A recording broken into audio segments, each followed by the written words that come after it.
And off we go. Hey there, Nelson. Hello, Louise. How are you? Good. So I'm Louise Ross, the author of Women Who Walk, how 20 women from 16 countries came to live in Portugal, and the companion read, The Winding Road to Portugal, 20 men from 11 countries share their stories. And these two books are a collection of mini memoirs, the stories of 20 women and 20 men from very diverse cultural backgrounds who moved country to country, sometimes independently, sometimes with partner and family, en route to a life in Portugal, though for some it wasn't their final destination. And today I've invited one of the interviewees, Nelson Clark, from the Winding Road, to read a couple of pages from his story. But first, by way of introducing Nelson, I'm going to read a small paragraph. Okay, an upbeat Californian with shaggy white hair and blue tinted glasses, Nelson is always unabashedly his joyful, entertaining self. So when I see him in the local park or on the oceanfront paradise, doing his modified version of the Tai Chi form to his very audible music and all in the public gaze, I don't bat an eyelid. I just smile, delighted by how unself-conscious he is. So thank you, Nelson. Thank you for being my first interviewee, or live interview. My pleasure. And so now you're going to read, it's about 9 paragraphs, I think, from your story. Yeah, right here. Okay, cool. Okay. Thanks again for having me. Really enjoying this. Sure. So, right out of high school, I connected with a couple of friends who wanted to go to the island of Kauai on Hawaii to plant marijuana. They had the green thumbs. I didn't. Essentially, I just wanted to escape the Vietnam draft. This was 1971, and with my very low draft number, my time was due. The three of us went to Kauai. We hitchhiked to the end of the road and then hiked the Na Pali coast on Kauai's north shore to get to the Kalalau Valley, our destination. It took us 2 days to hike that gorgeous but treacherous trail because of a series of switchbacks and the fact that parts of the trail scale steep sea cliffs 2,000 feet above pounding surf. To this day, hikers die on the Kalalau Trail almost every year. When we arrived in the valley, we made camp in a cave.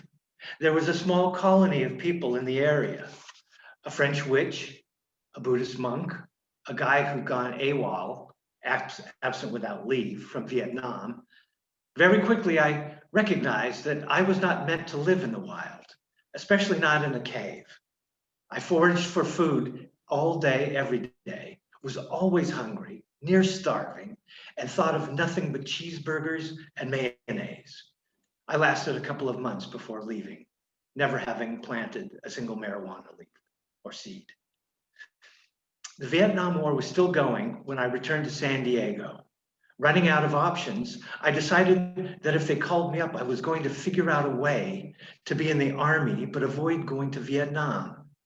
Knowing that you could join the Army for 3 years and choose an occupation, 2 friends and I chose the one thing that wasn't going to be in the jungles of Vietnam, tanks.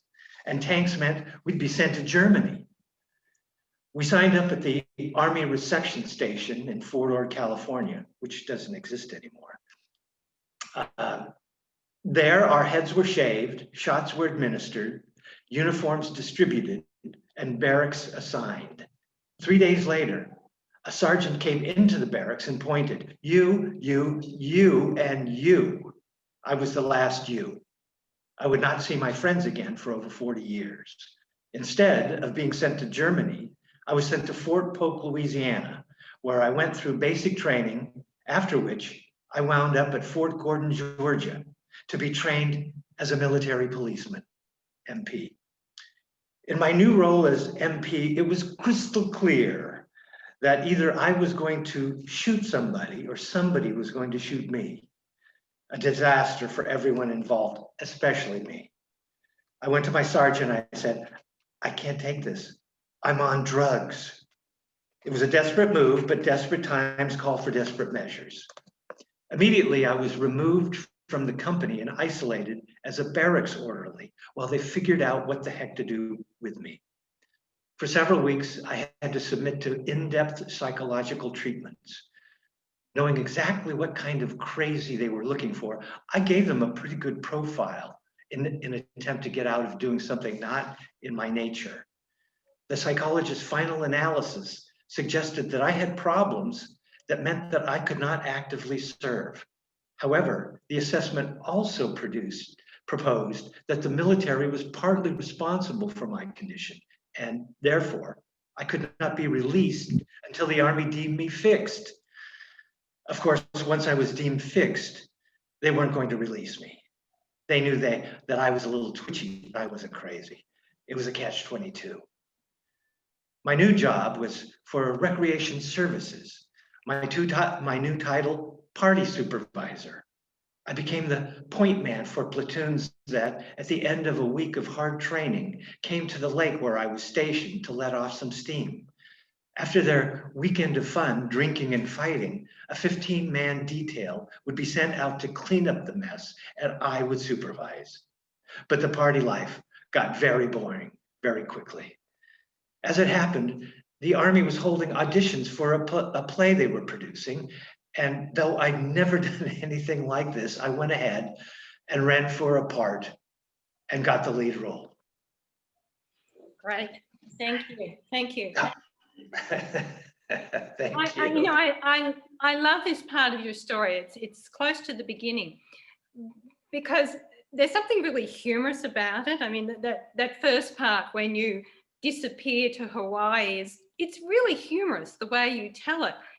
But at the same time, you disappear intentionally because it's a very scary time in, well, American politics, of course, and in your life. But you did intentionally decide to disappear, didn't you?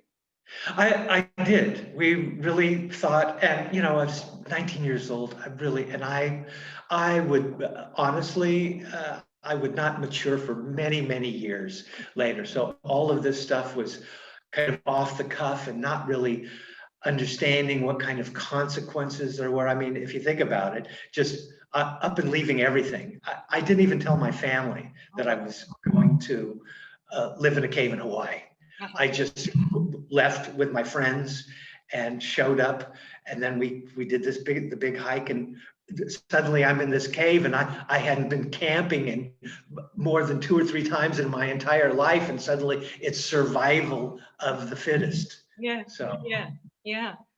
And many decisions after that, including all of the ones in the Army, were again getting myself into something, realizing, oh my gosh, somebody's going to get hurt or damaged, and it's probably going to be me. So how do I get out of this kind of deal?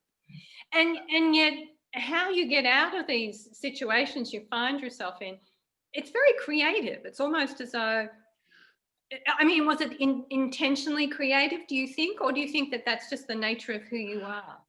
I think it was just a sense of survival and get out of a bad situation. But you're right.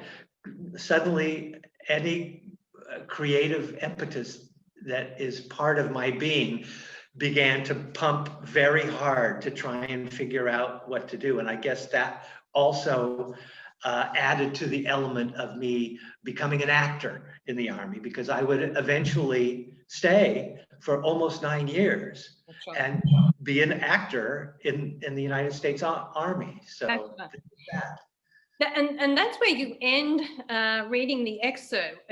You're 19 at that point, and you get this opportunity to perform in theatre in the Army. But that's not ultimately where you go, because you find you have this other particular talent.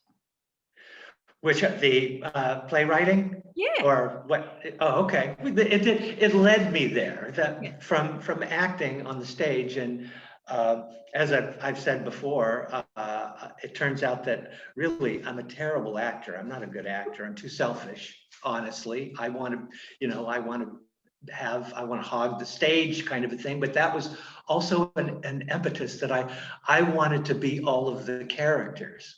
So of course, playwriting, writing all the parts, being all the parts seemed to be a perfect fit. So Yeah. it just kind of shoehorned into that. Yeah.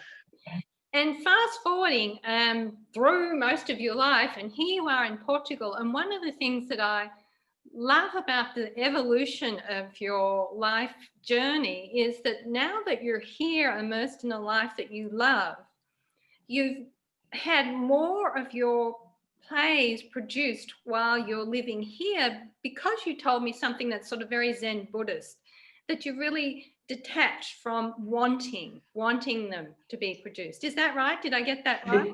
It is right. One of the things after years of trying to be a successful working writer playwright is and running into, of course, all of the roadblocks that come along with that.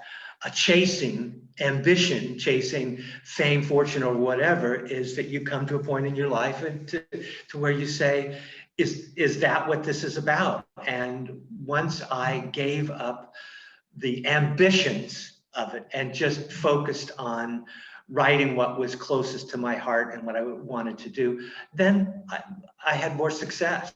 I did. As I told you, I've had more plays produced since I've been in Portugal than years in the United States. Yeah. And not big successful things. These are small theaters around the different parts of America and a couple of places in England.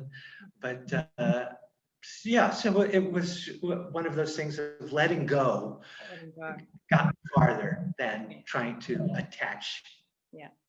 Yeah, and so I love the way your story kind of winds up in the winding road, because it is this journey of learning how to detach and let go in order to really manifest what it is that you love and you feel passionate about, which is your playwriting.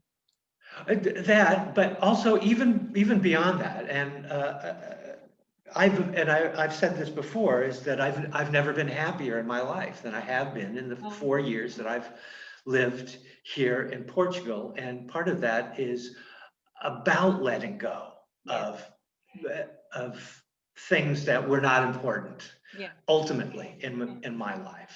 So I've really kind of found that that piece. I'm still working on things, of course. You never stop growing and learning, but I feel very good about where I'm at right now. Terrific. Well, thank you so much, Nelson. Thanks for sharing an excerpt from your story and participating in this first live interview that I'm doing. My pleasure, Louise, and I wish you much success, and everybody out there, go buy the book. Yes. Welcome to Portugal. Thanks, Nelson. Bye. You're quite welcome. Bye-bye.